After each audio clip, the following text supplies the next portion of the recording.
morning, Signature. The day after a holiday. How was your 4th?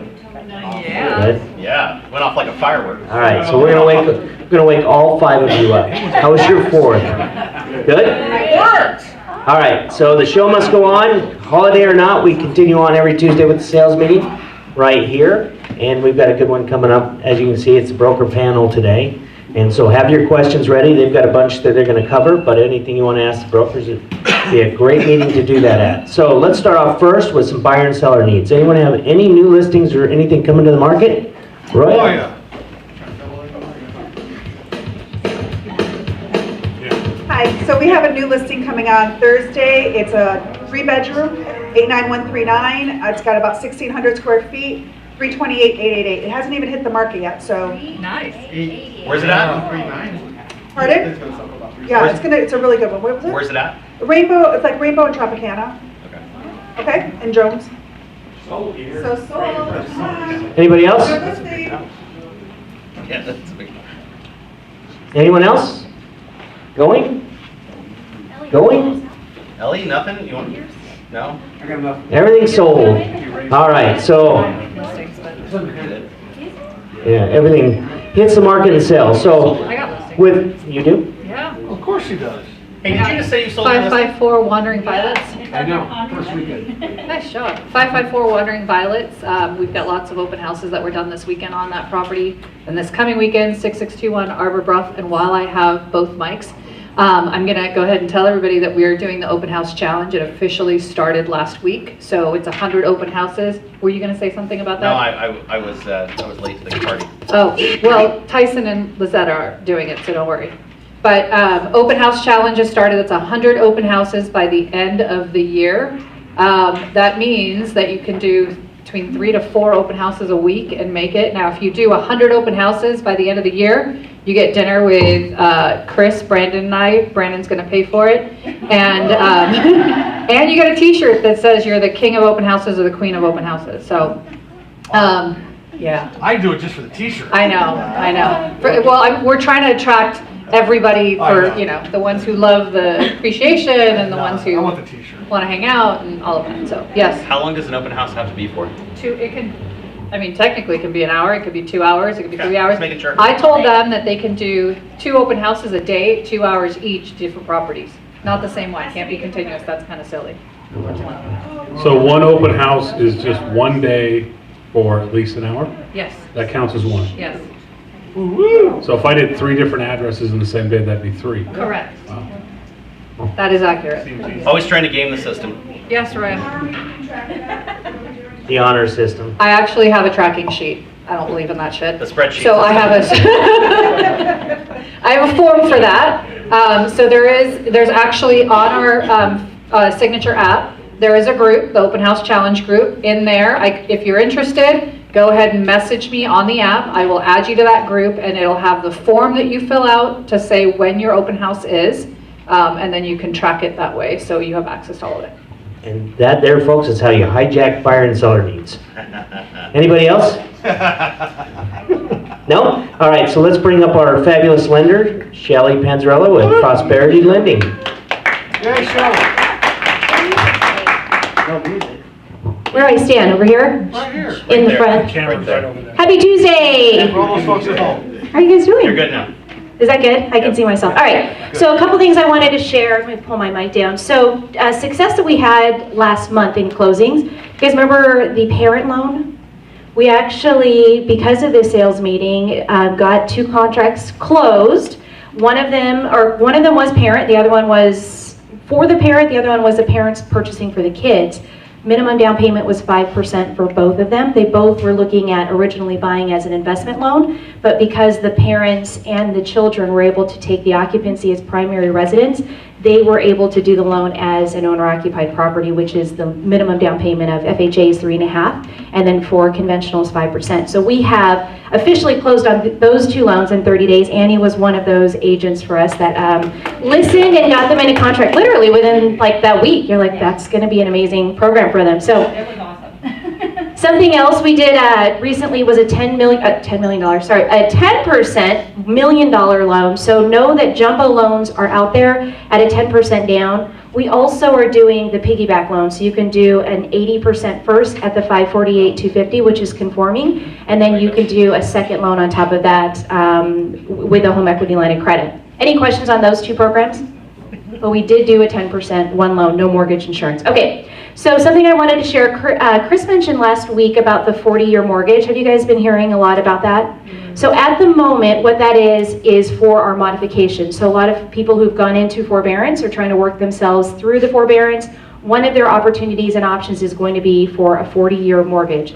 Instead of putting it as a deferment or forbearing the amount, they'll actually extend the payment through the 40 years and give them a lower payment. So this is incentive for them to not obviously short sale or foreclose or whatever, or sell the home. It will hopefully keep them in the home. I think we'll also see that this will come out into our purchase transactions as well. But the first attempt at our 40-year mortgages is going to be for a modification. So if you're hearing that today, know that it's solely just for modifications as of right now. Any questions on that?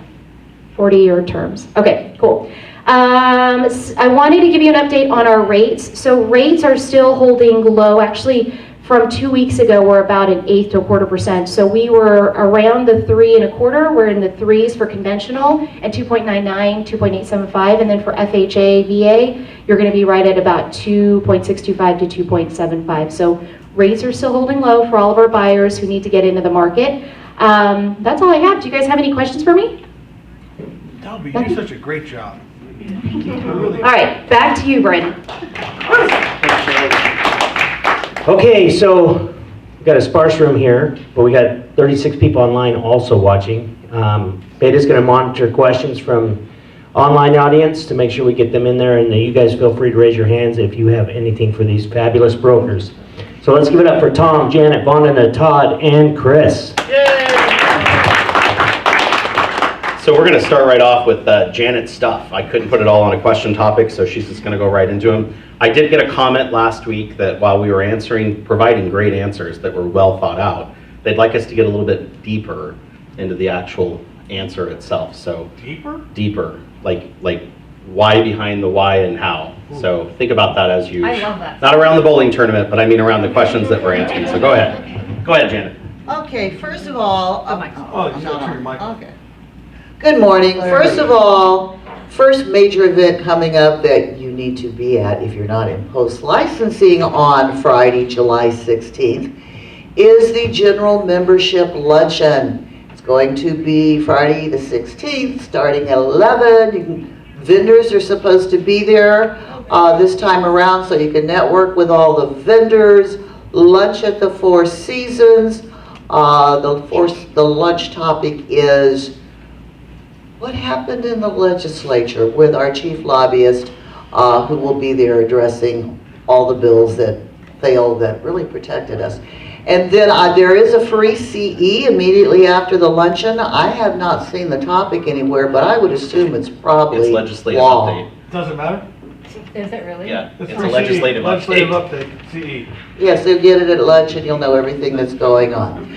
Next thing, the bowling tournament. We need the bowling tournament. It's giving back to the community. It costs you $25. But there will be teams of 5. I don't care how good you are. I don't care how bad you are. Let's just get together, network, make a statement by wearing our red t-shirts. Now, I will say this. I've had a number of people email me text me that say, yeah, I'd like to bowl. Well, I don't know who you are because I don't have you in my phone and you didn't say who you are. And I'm probably not going to call you back because you're not registered for the bowling tournament. That's why they should use the app, because their name comes up. Well, they're not doing that. Ah. But you're not registered unless I have your $25. And it's Friday, July 30th, 9 to 12, Sunset Station. You need to be there a little early to pick out your ball, get your shoes and all that good stuff. And it's all for fun. There usually is a lot of drinking that goes on from 9 to 12 on bowling day. So please, now, along that line, I need your $25. So you can either give it to me today or Brandon, Chris, Tom, and Patty and I will be out of town in the morning until coming back Friday night or Saturday. Ralph? Was the bowling 9 a.m. or 9 p.m.? AM, starts at 9 AM on the dot. You're not gonna see me out at 9 PM. May the- Yeah, that's what I come to drinking. I go to Bruno Mars at 9 p.m. You'll be nice. Oh, you'll be toasty. Oh, you'll be in You'll be real good toasty. shape. So if you want a bowl, I need your $25. You can't show up and give us $25 at the door. It doesn't work that way.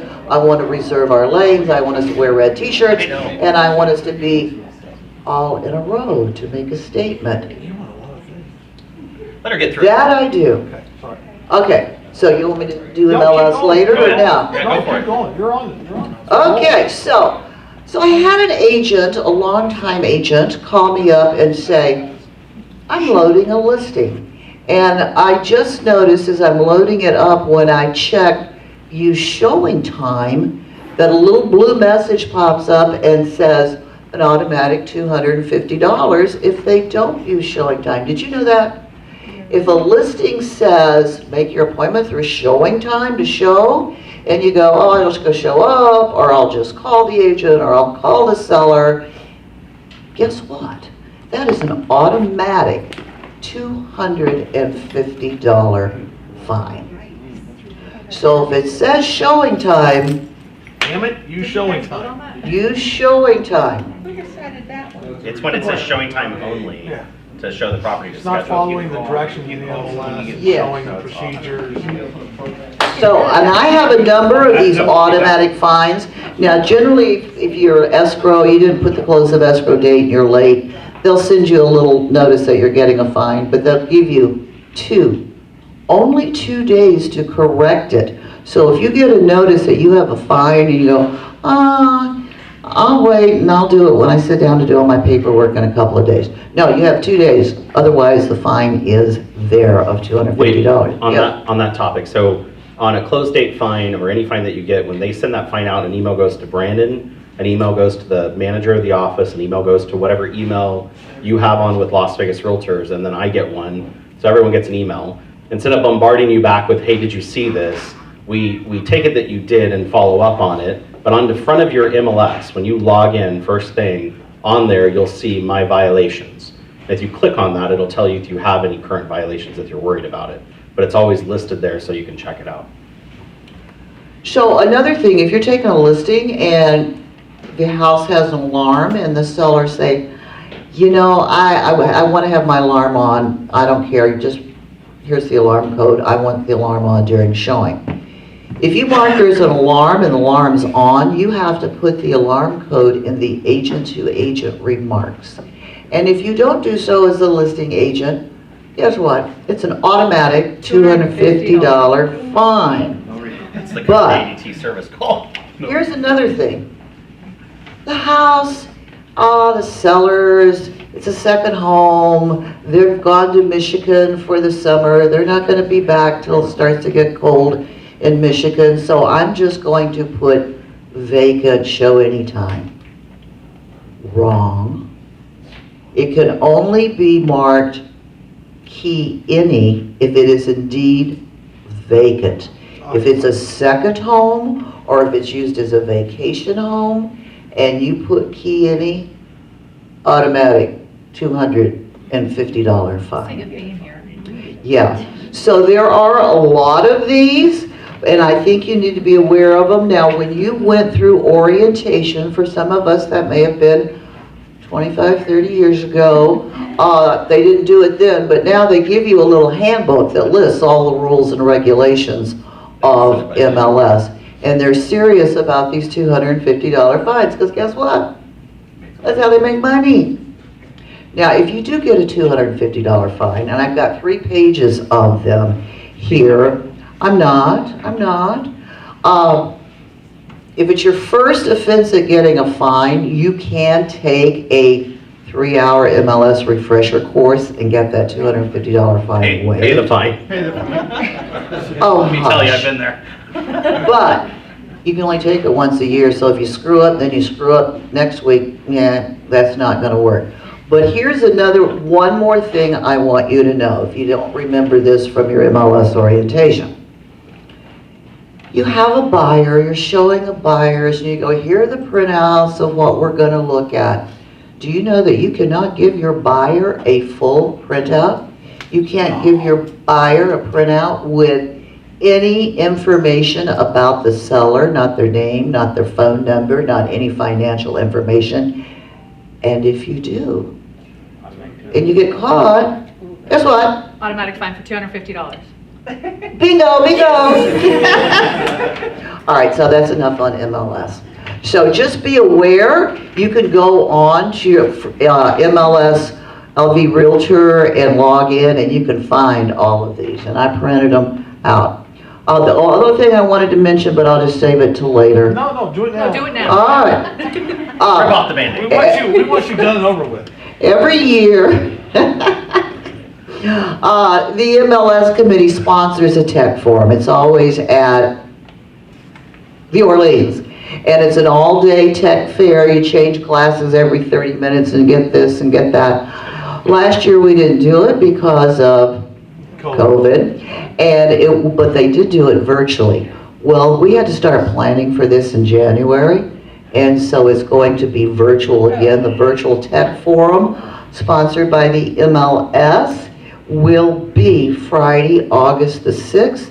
It's totally free. You can go in and out of classes. You can go in and out of the Virtual Tech Alley, the exhibit hall, and just go on Las Vegas Realtor to calendars and register. It's free. So, fantastic, Janet. We have a question online. What about the client brochure view? So client brochure view, you can give out to the Yeah, client. because it says client. That's allowed. That's allowed, yeah. It's the one, you can't show agent remarks. You can't show you can't show agent detail. Can you still contest the fines like they know, before you were able to? Sure, you can do whatever you want. I mean, you can Yeah. ask anything. The Yes. last time they approved a fine, Well, they have. We've approved them in the past. So you have the right to appeal to the MLS committee, and you can appeal first to staff and say, I think it was a mistake. There's no way that I wouldn't put in the photo of my own house, and I didn't. And then I got my fine, and they're like, no, you didn't put in a photo on your own house. And then I went to MLS refresher course. True So it story. also, if you've got a really big fight, it comes before the board of directors. And I spent 10 years on the board of directors, and guess what? There's only one fine that I ever remember being waived, and it was a real heart-jerker situation with hospitalization involved and everything else. So, yeah, just don't get in trouble. But she's out now, so it's all okay. So Janet, this actual next question kind of comes to the same thing that you brought up. So when you're talking about the MLS remarks, the question was, what can you say in the agent-to-agent remarks? What should it pertain to? Because we've had some agents confused. Do they redo a description? What should it be about? What's the difference between the two? Well, special things like day sleepers mark, that's not a good example. But things that you want the agent to know that you don't, that the general public has no business knowing. What? Reiterating, showing Alarm instructions code or how to would be a get good in. thing. Yeah, I had a Dog listing bites. not too long ago, and the lady said, you can put it on lockbox and you can show it anytime except when my kids take their nap. And I said, when is that? She said they nap from 1 to 4 every day. And I'm like, oh my God, how wonderful would that be? But, so in the agent-to-agent remarks, I put, may not show from 1 to 4 p.m. Small children are napping. So whatever is extra special, if the seller insists on having the alarm set, the alarm code goes in the agent-to-agent remarks. So anything that you put in agent-to-agent remarks is not being syndicated, so that one goes to the agents. The other one gets syndicated, so all the little fluff and stuff to sell the property goes in the normal remarks. Agent-to-agent remarks are meant for stuff that the other agents need to know. So to add on to that, when you put in to follow, because you're going to put in direct, that syndicates to Zillow, and the only thing that you'll have on there is to follow. So make sure you don't do that. Make sure you have your description ready to go when you start it. And you also may want to put the agent-to-agent remarks, as I had this situation come up over the weekend. No love letters will be accepted. No family photos will be accepted when you present an offer. Perfect. All right. So There's a question. yes. About a year ago, I had a listing, and they had the alarm, and this lady was a freak about it. She changed the alarm code every day. So I just put in there, call agent, alarm code is changed daily. So what do we do in that case? I mean, So that would be a perfect example of what to put into agent-to-agent remarks. Do not show without calling for alarm code. And then you could put in the showing instructions, there's one that says warning or something like that where, you know, don't do this until you call me first, and then you can put appoint with agent. I mean, after doing all of that, you've completely fulfilled your obligation to make sure that you've told everyone, don't show up without calling me. Okay, first question, this one comes from one that you brought up, Anna. What if your license expires due to not renewing your CE or something like that, and you get a client who wants to list or buy a property? You're out of luck. So you can't actually sell real estate when your license isn't active, right? That is 100% not allowed. Having said that, thank you. Having said that, so we're going deeper, right? I'm going deeper. I'm peeling the onion, yeah. So what you can do is contact one of the brokers, and we will help you get it. We will talk to the client. We will make sure that they're ready to go, and we'll get them listed for you. And then when your license comes back up, you can hop onto that file and be a part of that transaction. Fair enough? Okay. So more importantly, don't let your license expire. Yeah, don't let your license expire. It happens. So especially, you know, there hasn't been enough. In this situation actually happened because somebody had their license, they took all their classes online, but forgot that half your classes, your CE classes, have to be butts in seat, like in live in front of people. Now, some of the Zoom classes that we've been doing count as butts in seat, but you got to confirm that that's actually Perfect. being used that way. Yeah. Todd, the next one is one that you brought up. Let's talk about the repair request versus the close of escrow. Okay, so I get this question a lot, and it is we're closing tomorrow, and we're the buyer, and we went and did our final walkthrough, and one or two or none of the repairs have been done that were agreed upon on the repair request. And so the question always comes in, what do we do? Can we hold? We're not going to close. My buyer won't close because the repairs haven't been done. And so you can't, that's not a possibility. I want to be clear about one thing. The repair request is a contract between the buyer and seller. It's executed by both parties. It is a contract, but it is not a part of the residential purchase agreement, which says the close of escrow date is on a certain date. So you can't not close escrow if repairs haven't been done. What you could do as an agent, if you think that's a possibility, you could go out 5 days early, especially if it's a vacant property, and you could check to see if they've been done to give you some time to work through the problem. But showing up an hour before close of escrow, finding out that in this particular case, it was a dishwasher seal that was leaking, and it wasn't going to be repaired until the Monday after closing. And so it's important to understand that the repair request is a contract. Everybody says, well, it's signed by both parties. Agreed, it is. And it is enforceable in small claims court or through some other avenue. Mediation. Before small claims court in the state of Nevada, in all court cases, so we never have to say that again, you have to go to mediation before you can go see a judge. The judge will literally say, have you been to mediation? And you'll say no, and he'll say, get out of my court.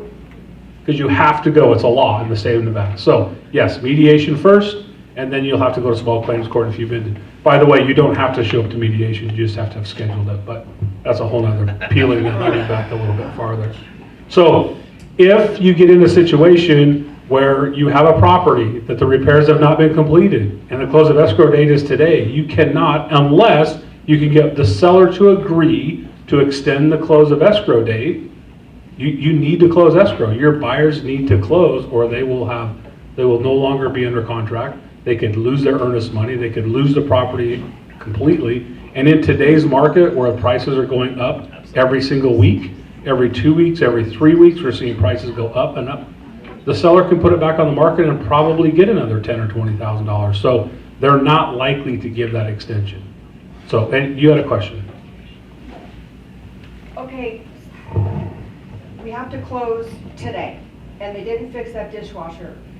Can the seller offer the Yes. $250 to the buyer and just write a check and say, You could do a lot of different, there's tons of different Yeah, well, let's get into that. ways What that you can could. we- Peel the onion. What can we do? Okay. I wanna know. The only thing that's legal is what the buyer and the seller agree to, So we agreed that you're gonna fix the dishwasher. and I didn't do it. Right. Oops. and so Sue me. No, I didn't don't do want it to yet. sue you.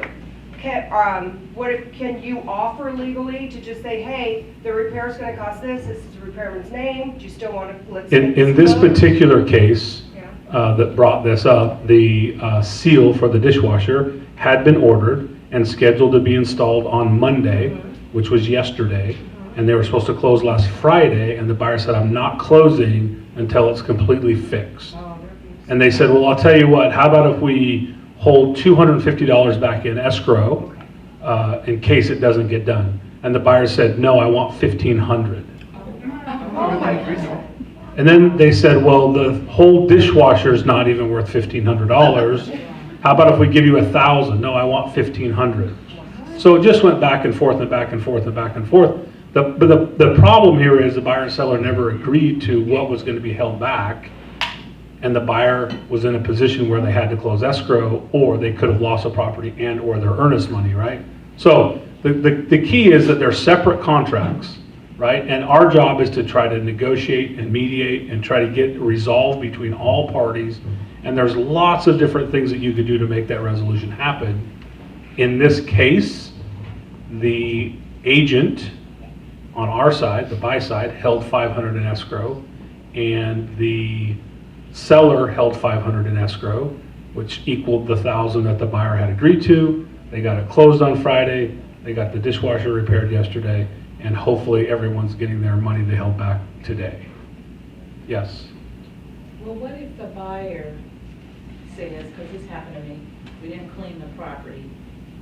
It wasn't a professional cleaning. They don't want cleaning, they want a professional cleaning. Well, let me just ask real quick though, was it in the contract, in the residential purchase agreement, did it say It was. seller to professionally clean the property? Just so we can repeat it for everybody Oh, that's sorry. online. The question is, what if the buyer says, I wanted the property professionally clean, and it's not professionally clean, and you're getting ready to close? Go ahead. Okay. Correct. So let me be clear, the residential purchase agreement says seller to leave the property in broom swept condition. That's not professionally cleaned. So did the contract say professionally cleaned? Yes, it is. Yeah, Okay. But the seller had a friend who was a professional. of course. So the friend was going to clean the property, but the buyer was not satisfied with that. Anyway, they wanted to back out of the contract. So my question to you is, would they be entitled to their earnest money back? No. Not under No. not under what we're thinking happened, right? As long as the contract's written and no weird things were done, no, they wouldn't get they possibly couldn't get their earnest money back. Earnest money is good faith in escrow, right? And how do I get it out of escrow? Negotiated. Both parties' signature. So I still have to point that out, that it still requires a signature to release it. So saying that they won't get it back, that doesn't mean a whole lot, right? Yes. Under the terms of the contract, they don't deserve it, but could they get it back? Yes. But the point is, if the property was professionally done by a professional usually is licensed and bonded, right? And we all know that when you have a bad experience with a professional business, what do?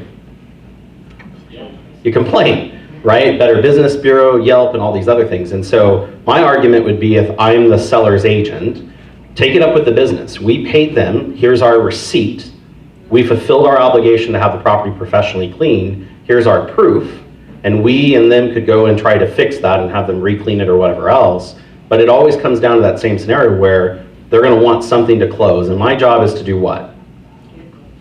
Get it closed, because that's what my client hired me for. And so I come to the table and I say, what's more important? Do you want this house? Now, if someone's gonna back out over professionally having a home clean, there's a much bigger problem than the house, right? But the whole point is that I'm gonna have a solution. Mr. Agent, how about we figure out a solution that works for all of us? I love the idea of everyone sharing. I remember my dad years ago saying that you're not the only one being paid in the transaction, so why do you pony up your money first, right? Because everyone is sharing in the closing, down to the home inspector, the home warranty rep, the lender, me, the other agent, the buyer, the seller, their kids, I don't care, but everyone has an interest in it, so just make sure it's not your money right away. We created a new form 4 years ago that went along with the walkthrough that was a holdback document, where we could hold money in escrow for the same scenario. Because when I went and did the inspection and found out he didn't do the repairs, I would create that document to go with my walkthrough as an instruction to escrow. Hey, I want to see if we can hold this back, and then it goes to the other party. Same idea. It's on the walkthrough now. Yeah, it's actually on the walkthrough. So what I was gonna say on walkthroughs is that you should do them ahead of time with 3 the to 5 client, between 3 to 5 days. You should also, if you can, you should not be the one doing it for your client. The buyer needs to be present, or one of their representatives needs to be present. Additionally, if you can have the inspector come back, I think most inspectors charge $50 to $100 to come and re-inspect the items that were supposed to be repaired. Now you've got an inspector saying, hey, these items aren't done, and you've got some time to figure out what to do. So going back to the scenario with the, with the dishwasher coil or whatever it was, seal, thank you. If the inspector went out and said, hey, this isn't done, and there was enough time, you could figure all of that out. Professional cleaning, I've had the same issue, and Chris is right. It wasn't, it was a matter of the buyers were a little. What did she say? Just that. Oh, okay, just making sure. Automatic $250 fine. It's a bigger problem than just the buyer, but it is very important as you go through the RPA with your clients, with the buyers, that you explain to them the property does not have to be professionally cleaned. It only has to be broom swept. And if they want it professionally cleaned, why not hire their own professional cleaner, make sure that it's done right? Why take on the double expense for the seller to do it, the buyer to do it? Maybe now the language needs to be that it's professionally cleaned by a licensed and bonded cleaning company. If you want to specify who that cleaning company is, you can in the do repair that. request, it does say that you have to have a licensed bonded professional, but it doesn't in the purchase RPA, agreement. correct. So if you just add that in there, I think that you could be covered. If you have a specific cleaning company that you want used, Yeah, you can add that's that the too. key. If your client wants it professionally cleaned and they have somebody who professionally cleans, you should put that in the contract. Because you should never get to the end of a contract and go, we're not gonna close because it wasn't professionally cleaned to Yeah. our standards. Well, that doesn't do very well even in court. Yeah, and I'll tell you, the lint trap for the dryer is usually not part of that professional cleaning. That's what my clients were fighting about, and I'm like, are you kidding me right now? This is not normal, right? Safety So hazard. I get it, but it's. The other thing on the contract says on the whole point of your question initially, it says that once I put a date, like 3 to 5 days before close of escrow, if I don't complete the walkthrough, I'm deemed to have waived it and accepted the property condition, and that's bold written into the contract, not just written, but bold. And so if you don't do that walkthrough and you don't bring that up in advance instead of the day of closing, you've deemed to have already accepted it anyway when that ends up going to that mediation or to court. So I think we killed this topic, right? Yeah. You did. I kept it alive. Yeah. Okay, so the next question says, if you rep the seller and a buyer comes along through some means of marketing and they want to write a contract, can you represent that buyer if they want to, or can you write the contract if they want to be unrepresented? Whose question was it? Not mine. Yours. No, it wasn't. I'll repeat it. All right, we'll just move forward.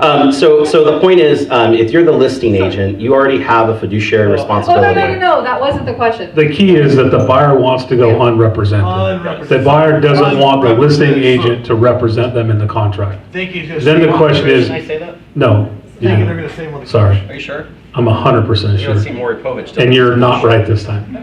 You're not right. So, okay, you represent, I think, if it was my question, it was the one about the seller. The buyer was going to cancel, and there's another buyer that wants to come in, or how Okay, do you let's go list there. it? Okay.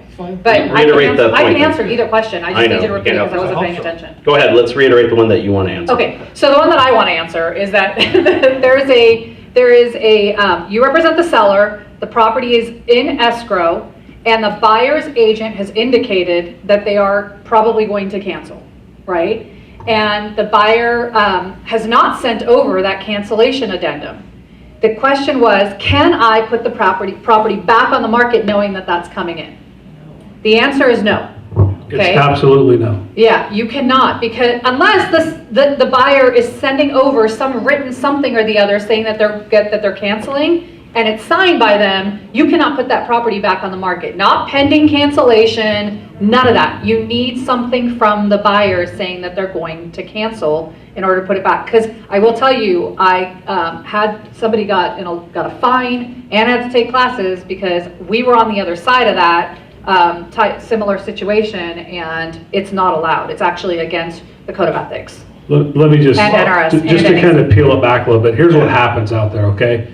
What happens is you have a conversation with the other agent, and it doesn't go how the other agent wants it to go, okay? Because your seller has told you this, your seller has told you that, you've shared this information with the buyer's agent, and guess what? There isn't a single agent in this entire valley of what, 17,000, or how many agents do we have now? 17,000 agents that don't have the biggest ego, and they're going to get it done their way, and it's going to be their way no matter what, right? So you have this conversation, and they say, my buyers are going to cancel then. We're not going to do that. We're going to cancel. The buyer's going to cancel.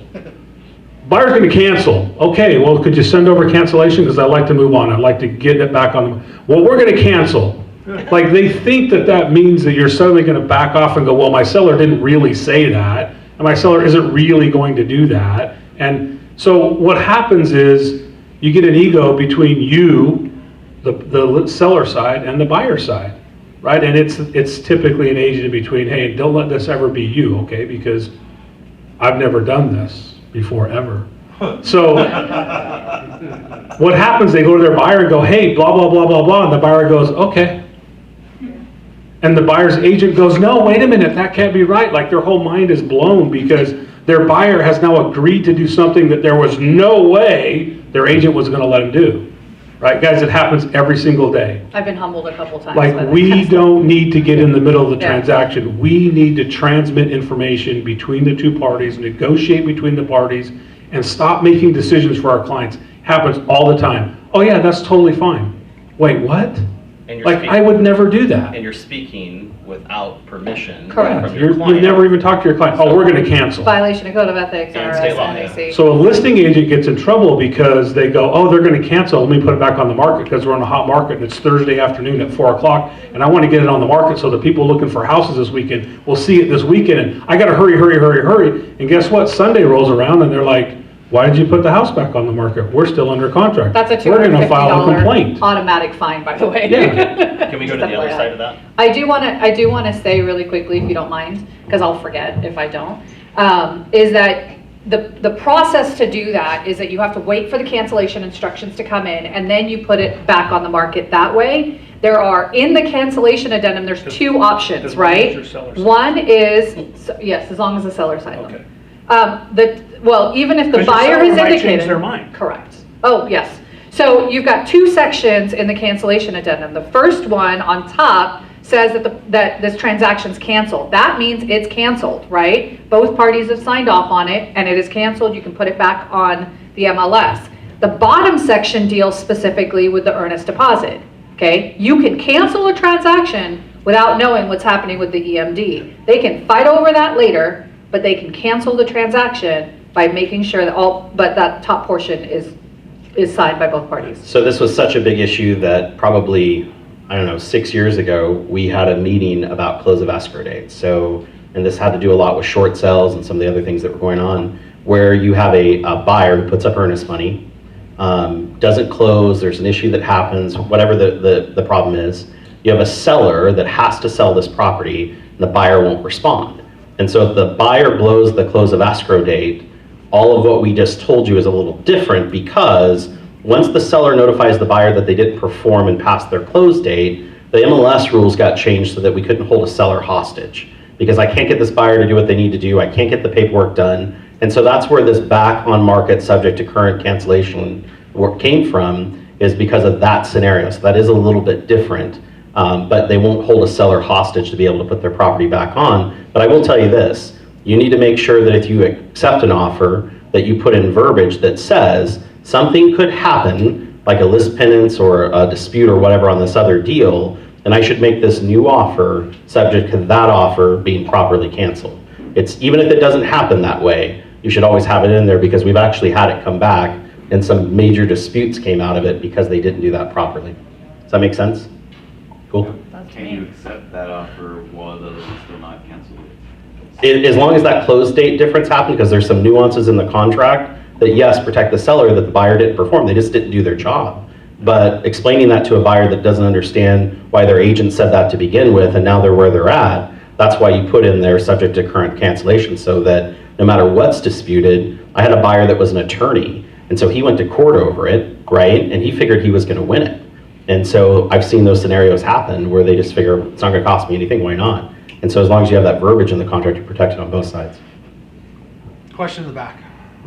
If the close of escrow date expires, and there's not a written agreement, like I said, the buyer said, oh, I'm canceling, but I'm not signing up because I don't want EMD or whatever, but the close of escrow date expires, is the seller still on hold until that something's? So the question was the same thing, if the close of escrow date expires and the seller notices of their intention to cancel because the buyer didn't perform and the buyer's EMD is now, like Fonda said, in limbo, they can cancel the earnest money can just sit in dispute, and the seller has at that point most of the leverage because the buyer didn't perform. Yeah, but once the buyer will sign the cancellation part either because they're pissed off. It's okay.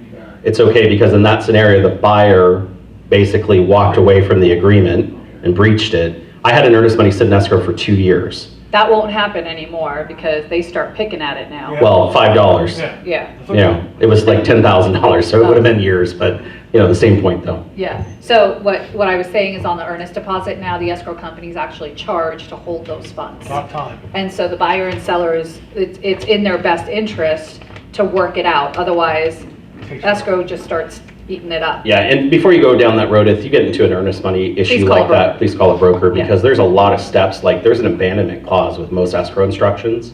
Lawyer's Title actually in their escrow instruction says that they will return the escrow earnest money to the party who presented it. Doesn't matter. It says it right in the instructions, they will just give it back. And so I found that out because it happened and we were like, what? Wait, we didn't have any executed document. They're like, it's in our instructions, read them. Okay. The next question goes right along with this. What happens to an addendum that's never signed? It doesn't exist. Well, it did exist. I gave it to you. You just didn't sign it. So was the question, what happens to it, or now what? What if you have a new addendum? The question is, Combination. so peeling this back, Tom. Yes. Yeah. Thank you. The question is, I have addendum 3 signed by my sellers that we've written up. They've signed it. I've sent it to the buy side. Let's turn it around. That's easier for them to understand. On the buy side, appraisal comes in low.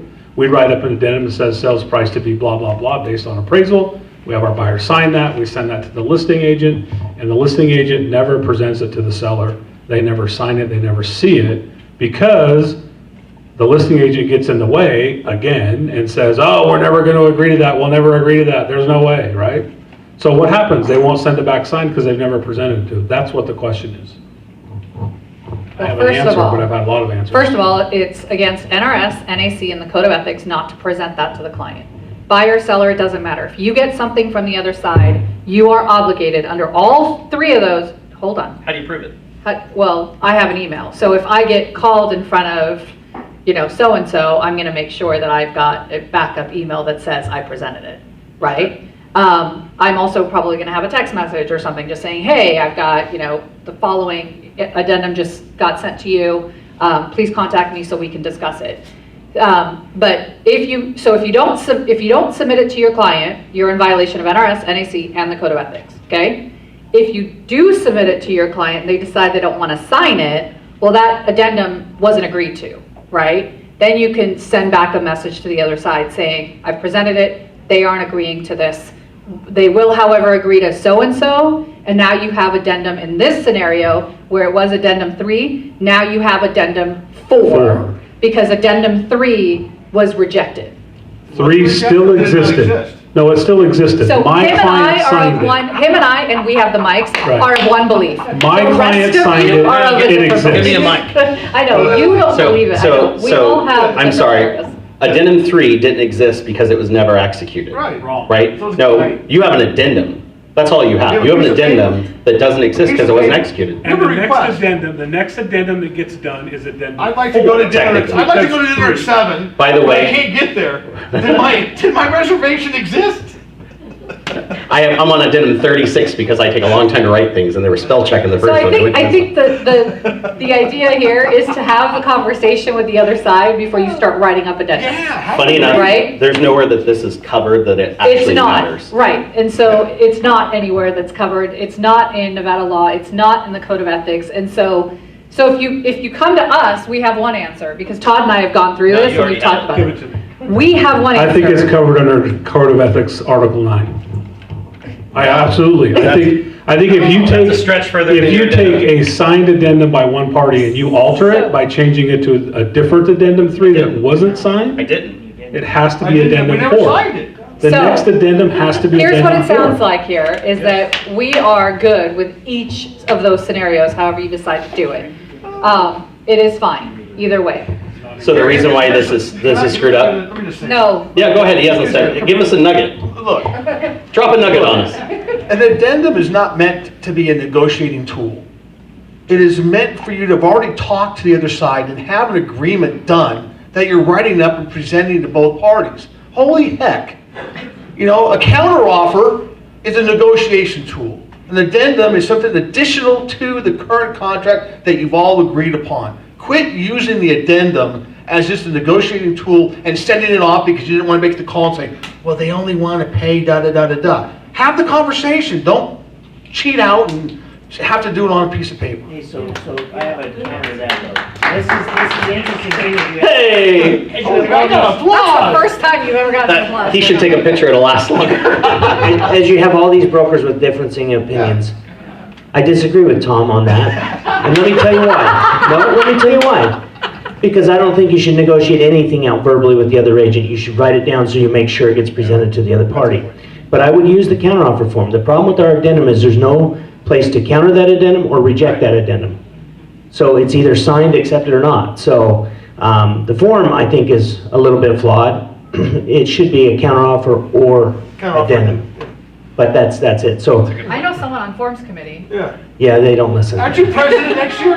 Can't you fix that? We can try, but the fact of the matter is, if you get confused on all that stuff, pick the broker that best represents what you want, and then talk to them. And we'll work it out. So I heard it once that, and Dave Sanders said this, it was actually one of the best things he ever said. In law, in legal contract law, they use an amendment for a contract, right? Usually, and some states actually have amendments to change the terms, and they have addendums to add additions. We in the state didn't want to do it that way because it's too complicated. So we just had addendums all the way across the board. And so that's why some of that changed. Oh, that's not exactly true. That's what he said.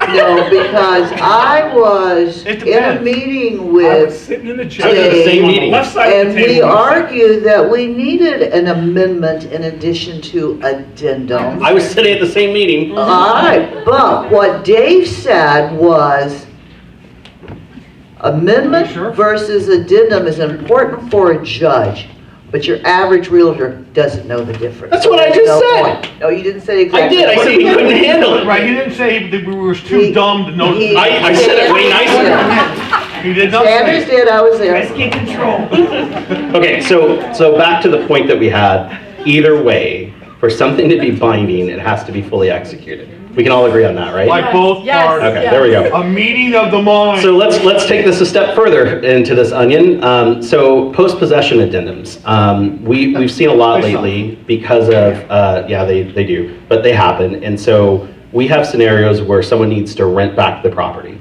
And you're the buyer's agent representing your buyer, and you talk to the listing agent, they say, my seller's most important thing is that they stay in the home another 30 days until they close on their new house. The fact that you know that, right, the question goes, what should I have put in the RPA to make sure that it's fully addressed? And as the listing agent, knowing that my client is going to counter with a rent back, what should I put into my counter offer? So I'll give it to you guys because I already know the answer. So there's a section in the RPA that talks about possession, right? It says, I have both of them. So there Get Vanna and stereo. So you have two sections. One is, I can't hold them. Can you imagine her in kindergarten? I thought maybe Janet or Tom might want to say something, so I was trying to. So there's a box Let me go that this you way. can check. There's a box that you can check that says close of escrow, which means possession will happen at close of escrow, right? And then there's a line that you can write the actual date. Now, if the possession happens before or after, there's specific forms for that. So the post-possession is for after close of escrow. So close of escrow, let's say, is July 1st, and you know that they're not going to be able to move out till July 30, how many days are in July? 30th, okay, let's just say 30. And so you know that anybody else do this? January, February, March, April, May, June, July, 31. So there's 31 days, right, in July. So end of July, there's a post-possession addendum that you have to use, and under the addendum section in the RPA, you will indicate that you're utilizing the post-possession addendum as part of the contract. You have to fill out both of those forms, and both of those go to the listing agent to be presented to the seller, saying that the seller is going to be allowed to live in the property. Now, here's the thing, we've been talking about it for months now. Because of the way that the market is, if you're not contacting the listing agent ahead of time, before you write up the offer to find out if the seller needs a post-possession or not, you're doing a complete disservice to your buyer, right? To your clients. It doesn't make sense for you to write something up knowing that you're going to get it countered. Why not find out what the seller's...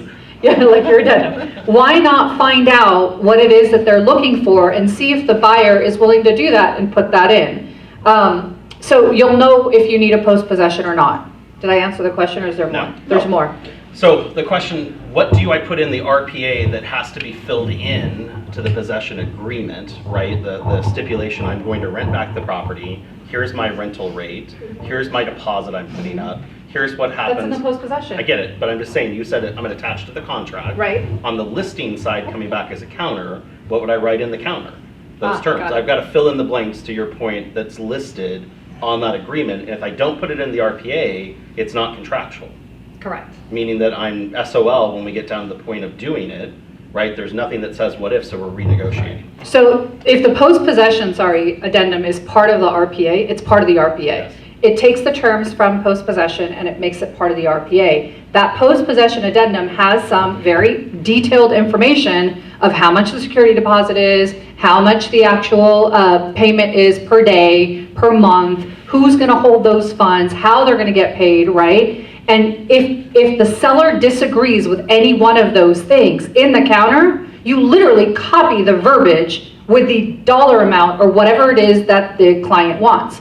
Now, if you don't know how to do that, call one of your brokers and we will help you copy the language. But you mean add it to the addendum section of the contract, not just the possession agreement, but in the actual addendum section? In the RPA. In the RPA. It says these addendums shall become part of the contract. Correct. So in the very second to last page, there's two sections that have additional terms, and right above it, it says addendums attached. If you put the post-possession addendum under that addendum section, that is now automatically a part of your RPA and the contract. So all the terms from that post-possession are part of the RPA and contract that both buyer and seller agree to. Question? Would that be the same as a lease? Because I thought we had this conversation. That is not a lease. No, it's not. That's a post-possession and a pre-possession. You could have a lease if you added it as a term. You could say, I want a lease. That's my question. I thought we had this conversation a couple weeks ago. We did. And We'll have it many agreed times over. that it's better to use a lease agreement versus For some- in post-possession. some- For longer There's a term. lot of problems with the post-possession. So with lease agreement, so if you watch that again, because there was a legal update where Brandon and David Sanders talked about this. Do you guys remember this? I was there too. Oh, and Chris, he was there too. Sorry. By the way, we're getting off topic because Yeah. the point is, that's all right, but what goes in the lease is the question, right? Saying I'm going to execute one. No, I know your question. The point of the topic question was, if I'm going to do a lease, I have to dictate somewhere, what are we going to put in the lease? What's the rental amount? What's the deposit? If I wait to do the lease and I don't have any of this contractual, it's all open to negotiation. And do you want to negotiate a rent back the day of closing? No. You want to do it before you go into the process. Well, and let me say, here's a challenge that I've been seeing mostly with post-possessions, and that is on the listing side. The seller is the one who needs the post-possession. And so the buyers allow that by writing something in the contract, something like buyer will allow sellers to lease back for 30 days, 45 days, whatever it looks like. And that's where it stops. There's no other terms that are put in there. And so now the listing agent thinks, okay, we're good because now we have a post-possession in sorts, but not really, it's not part of the contract, but we've got agreement from the other side that we can get we can stay for 30 days. And we get down to the very last day, or 2 days, or 3 days, or 5 days before closing, and suddenly somebody goes, hey, we need to get this post-possession filled out, whoever that might be, the buyer, the seller, the agents, the TC, whoever it is, says we need to get this post-possession, and the buyer says, yeah, we'll let them stay for 0, because that's what our agreement was in the RPA, but we want a $1,500 security deposit, and we want to hold that security deposit, we don't want it left in escrow. Well, now the seller really has a challenge because they've agreed to what's in the contract. They've agreed to let them stay in the property for 30 days for free, but nobody ever discussed a security deposit. Nobody discussed who was going to hold the funds. That's a huge one right now, by the way, because most agents want escrow to hold the funds. Most buyers buying a property would like to hold the funds because it's too hard to get money out of escrow if both parties don't agree to it, right? So the challenge, which might be, you might think the real challenge is getting your offer accepted with the post-possession, but the real challenge, if you're the listing side, it's getting terms that are favorable for your seller in the post-possession that they'll agree to. So my suggestion is, and what I've done in the past, is I'll write in the additional terms in a counter offer, not an additional. When we counter back the offer, it will say post-possession to be fully executed during due diligence period, or seller has a right to cancel the contract. Because the buyers are the ones who technically have more leverage with the post-possession, and if you can't get an agreement with the seller, by the way, there's nowhere in the contract that the seller can cancel the contract if they're not in agreement. So you have to put in there that the seller has a right to cancel the contract during the due diligence period if terms cannot be agreed upon in the post-possession. Right? So get with a broker on that if you have that problem. But I'm seeing the much larger problem being on the listing side when the seller is trying to stay and then they find out they've got a deposit they've got to give and their money's got to go to the buy side. And guess what? It's the agent that gets in the way every time because the buyer or the listing agent or the seller that just got $200,000 cash into their account goes, okay, yeah, no problem. That makes sense to me. But the buyer's agent's freaking out. Their listing agent's freaking out because, oh my gosh, I've never seen them not leave it in escrow. Okay, well, I'm sorry you've only done 3 deals in your entire life, but it happens every single day. Let's not go with that answer. I don't say that out loud. I say that in my head. Liability and insurance. I actually did offer 30 days for free after closing, but I wanted, like, if they destroyed the home, I wanted them responsible. Security deposit. Okay, $1,500 Security to take care of all. I don't know. In both of those And I agreements. did. It's negotiable. I asked for It has renter's that. insurance, so is it smart as a listing agent or not the listing agent, the buyer's agent, to say everything up front? Well, here's the challenge with doing that. Here's what you'll find, is the more terms you have, so the question is it better to dictate all of those terms from the buy side from the very beginning? Absolutely it is. But the challenge will be, the more terms you put in a contract that the listing agent has to sell to their seller and the seller has to sign, the harder it will be to get your contract accepted. So, yes, and, oh, I'm sorry. So I have a follow-up question that comes right with this, and it's lovely how these just flow together, like I wrote them that way. If the client, is a client required, my client required to sign a company disclosure I didn't provide? No. Depends on what broker you talk to. No. We're gonna say no. How can I make it required that they sign it? Put it in the Put it in the contract. contract. Okay, so there's a section of the contract that says. Additional terms. Let's say for sake of conversation, there's water damage leak in the property, right? And I notice it, and I want more information on it, I'm writing the offer. So I would write my offer, and in the contract, under the additional documents, I would check other, and I would write in mold disclosure document, whatever we call it, mold disclosure. Yep. Mold disclosure. And I would put that there so that I get disclosure in addition to the SRPD and everything, which the SRPD requires it, by the way, that you disclose a water damage leak. But anyway, I'm putting it in there because I want that. Let's say that I have a special what if counter or what if addendum that covers like 13 topics, which we don't have, but for sake of conversation, I check that box. It's now part of the contract that you have to do it, or I can cancel if you don't do it within 5 days. Those are the only documents that are required for the RPA. There's division documents, the RDG, duties owed, consent to act, SRPD, before you purchase, did you know, certificate of resale if you have one. Those are division required documents through state law through a transaction. There's board of, there's no real board of realtor document. we have no There's required- brokerage required documents for the individual brokerage, but I can't put that on another broker. Does that make sense? Here's what happens, is you have an agent on the other side of the transaction who sends you a mold disclosure that is not in the RPA. And if you read the mold disclosure, it's actually a mold release of liability for the brokerage. I mean, understand that there is disclosure, but by the way, disclosure happens in the SRPD as well, right? So disclosure's been made in the SRPD, but the other broker requires a mold disclosure in their file.